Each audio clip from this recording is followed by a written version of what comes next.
Welcome to The Explainer. Today, we are opening up the Consultant's Toolkit to pull out a seriously powerful statistical tool, one that helps find those million-dollar insights hiding in your data. It's called the chi-square test. And look, don't worry about the complex formulas just yet. We're going to give you the full playbook for how to master variation, spot patterns nobody else sees, and make those sharp, data-driven decisions that really move the needle.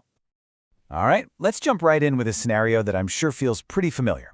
You're looking at your main dashboard, and everything looks fine.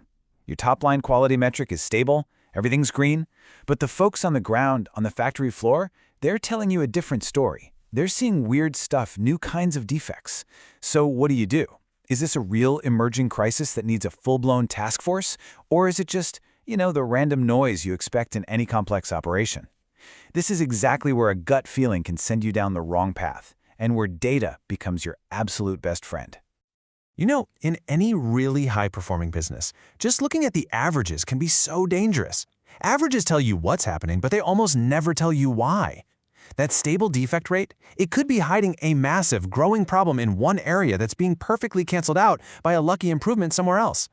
The best leaders, the best consultants, they don't just glance at the average, they obsess over the variation, because understanding that is the difference between constantly fighting fires and actually getting ahead of them. So look, this isn't just some dusty tool from a statistics textbook. Chi-square is a practical framework for making real-world business decisions. It gives you the statistical firepower to answer those critical, often million-dollar questions. Questions like, is our process still under control?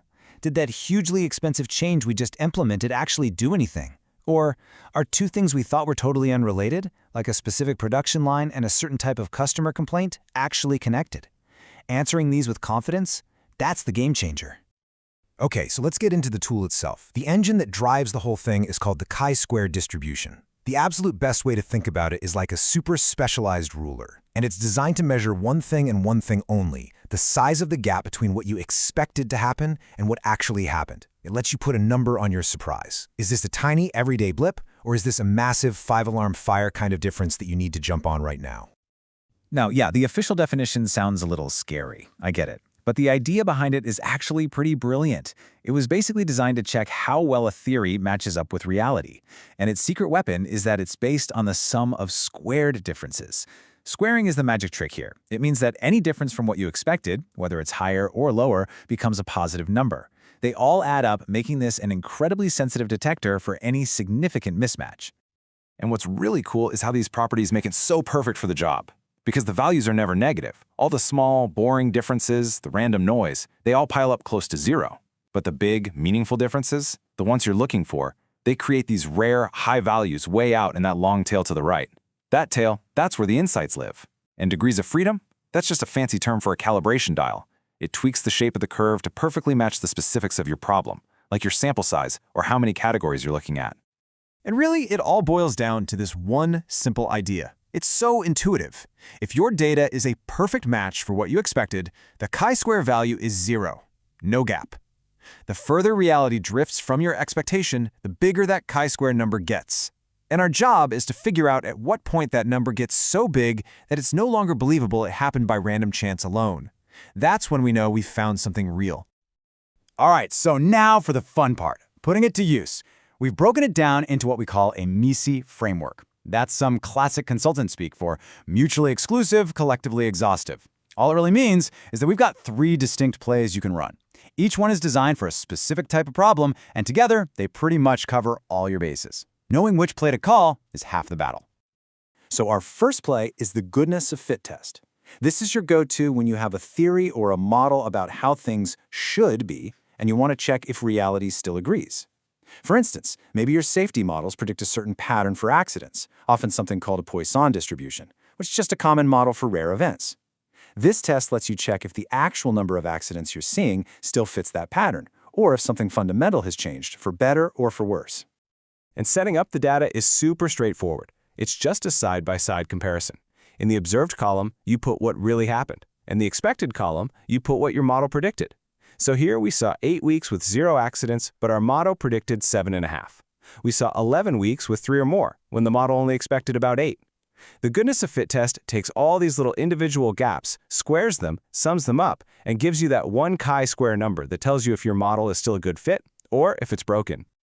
Okay, next up, play number 2, the test of independence. This is your detective tool. This is what you use to hunt for those hidden relationships between two different things. And this is the exact test you'd use for our problem from the beginning of this explainer. You start with an assumption, the null hypothesis, that the two things are totally unrelated. You assume defect's type has nothing to do with production shift. And then the test goes to work, looking for enough evidence to prove that assumption wrong. This table, called a contingency table, is where you lay out your data.